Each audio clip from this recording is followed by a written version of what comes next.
en fait, pour tous les amoureux et les amoureuses. Et pour vous aussi. Thomas, je t'aime.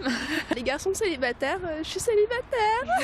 Je vous attends. Lisa, je t'aime un petit peu. Et ce soir, tu vas prendre cher. Une bonne Saint-Valentin à toutes les personnes, à tous les couples et à tout le monde. Bonsoir des amoureux, il y en a partout effectivement, mais peut-être que certains agriculteurs pensent à autre chose en ce moment. Les agriculteurs de l'Essonne qui souhaitent pouvoir entretenir leur fossé de drainage sans devoir passer par les lourdeurs administratives que leur imposent les normes environnementales. À l'appel de deux syndicats, la FDSEA et les jeunes agriculteurs, la JA, ils se sont organisés. Aujourd'hui, c'était à Auvergnat, une opération de curage de fossé à laquelle assistait Maxime Lemaine. Caché sous les branchages, un fossé de drainage. Creusé par la main de l'homme, sur les exploitations agricoles, son rôle est d'éviter les inondations. Des fossés comme celui-là, il y en a des tas à travers toute la France. Traditionnellement, ce sont les agriculteurs qui se chargent de leur entretien. Seulement voilà, selon eux, depuis 2006, cet entretien s'est complexifié sur le plan administratif. Le fossé qu'ils sont en train de nettoyer pourrait bien être considéré par les autorités comme un cours d'eau. Ou pas. Et c'est bien là le cœur du problème, car la différence entre fossé et cours d'eau reste floue même pour l'ONEMA, l'instance chargée de contrôler les usages de l'eau. Or, s'il s'agit d'un fossé, les agriculteurs sont dans leur bon droit, mais si c'est un cours d'eau, ils auraient dû demander l'autorisation de l'entretenir auprès de la préfecture. Une lourdeur que ne supportent plus nombre d'entre eux. Aujourd'hui, on ne veut pas de tracasseries administratives. On en a marre des tracasseries administratives. Ce qu'on veut, c'est intervenir en bon père de famille sur nos fossés, les entretenir. Aujourd'hui, nos plaines sont inondées. Il y en a marre. Nous, ce qu'on veut, c'est le bon écoulement, le bon fonctionnement de nos drainages. Il faut savoir que les drainages, dans les années 80, ont été subventionnés par l'État.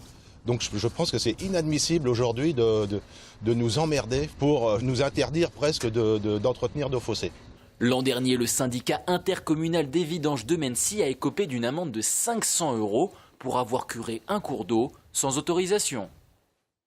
Michel Pouzol parle de victoire pour tous ceux qui se sont battus, explique-t-il, depuis maintenant 12 ans. Le député essonien veut parler de la création d'un centre de stockage de déchets ultimes à Saint-Escobie, allant vers un abandon. Les services de l'État n'ont pas l'intention, en effet, de faire appel du jugement du tribunal administratif de Versailles.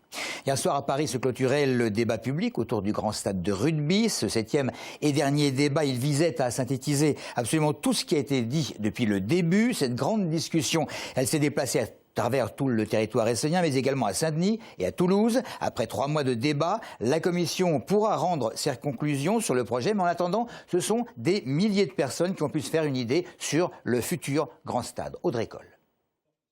7 débats publics, plus de 2000 participants, dont près de la moitié à Ris-Orangis et Évry, les 2 villes principalement touchées par le projet. 8 débats mobiles qui ont fait intervenir des jeunes et plus de 100 questions posées sur tous les sujets. Ces 3 mois de débat ont permis d'éclaircir de nombreux points de vue. L'ensemble des débats qui se sont tenus sous la responsabilité de la Commission nationale du débat public et qui s'achève ce soir à Paris a permis de faire progresser la compréhension des enjeux, la philosophie générale du projet, les modalités qui permettent de le réaliser. Ce dernier débat à Paris a permis de synthétiser les différents thèmes abordés durant 3 mois. Les transports, les coûts, la rentabilisation. À travers les questions, des tendances politiques se sont détachées, affichant clairement leur opposition au projet. Mais pour Stéphane Raffaly, ces 3 mois ont conforté sa décision. Il y a des courants de pensée qui se sont exprimés et qui posent notamment des grandes questions de société. Est-ce qu'on construit notre société autour d'une aréna de 5e génération, une aréna qui diffuse des événements sportifs? C'est une vraie question. Moi, je pense que le sport est un magnifique vecteur de fédération des populations, d'unité locale, d'unité nationale. Mais il y a des gens qui pensent le contraire. C'est à présent à la Commission de faire une synthèse de ce grand débat public pour le grand stade. La Fédération française de rugby et les collectivités se prononceront ensuite avant le 21 juillet sur les conditions de poursuite du projet. Equinove, c'était hier à Orly, un thème, l'innovation, 1600 personnes sur place pour ce salon, une convention d'affaires en fait à l'initiative de la CCI, la Chambre de commerce et d'industrie de l'Essonne, convention devant permettre une mise en place de milliers de rendez-vous. Equinove en fait est un salon organisé autour de 3 conventions, une convention d'affaires, une convention de recherche et développement et une convention de financement. En face de ces PME, on va trouver des offreurs, donc des grands groupes. Il y en a plus d'une centaine cette année. On va trouver des laboratoires donc, qui apportent leurs compétences à ces PME. Et on en compte plus de 100 également cette année.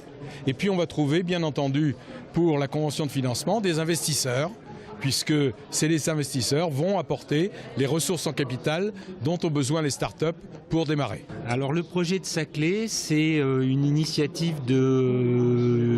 à l'heure actuelle, 2 universités, 12 grandes écoles, 6 organismes de recherche, le pôle de compétitivité systématique et puis d'autres partenaires annexes comme ça, pour essayer de lancer sur le potentiel du site Paris-Saclay en recherche, innovation, transfert industriel, recherche et développement et formation d'étudiants, un projet de création d'une grande université dite de classe internationale, donc qui va pouvoir être visible, attractive internationalement.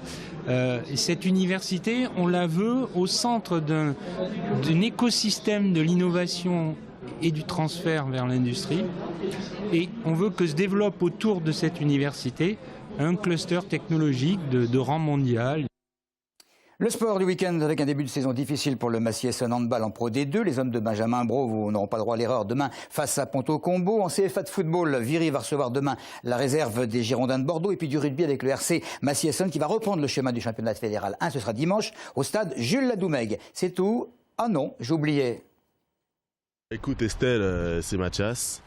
J'espère que tu vas aimer notre première Saint-Valentin à nous deux. Je souhaite une joyeuse Saint-Valentin à tout le monde et surtout à ma chérie. Bonne fête de la Saint-Valentin à tout le monde et on souhaite à tout le monde de trouver quelqu'un. Bonne fête à tous les amoureux et puis plein de bonnes choses. Alors moi j'ai pas de mec depuis 2 ans. Alors c'est le désert. C'est le désert sentimental. Au revoir. Bonne Saint-Valentin à tous. Je suis en couple, donc ce soir j'ai un petit truc de prévu. Un petit rendez-vous, mais pas avec moi, avec monsieur. Il m'attend.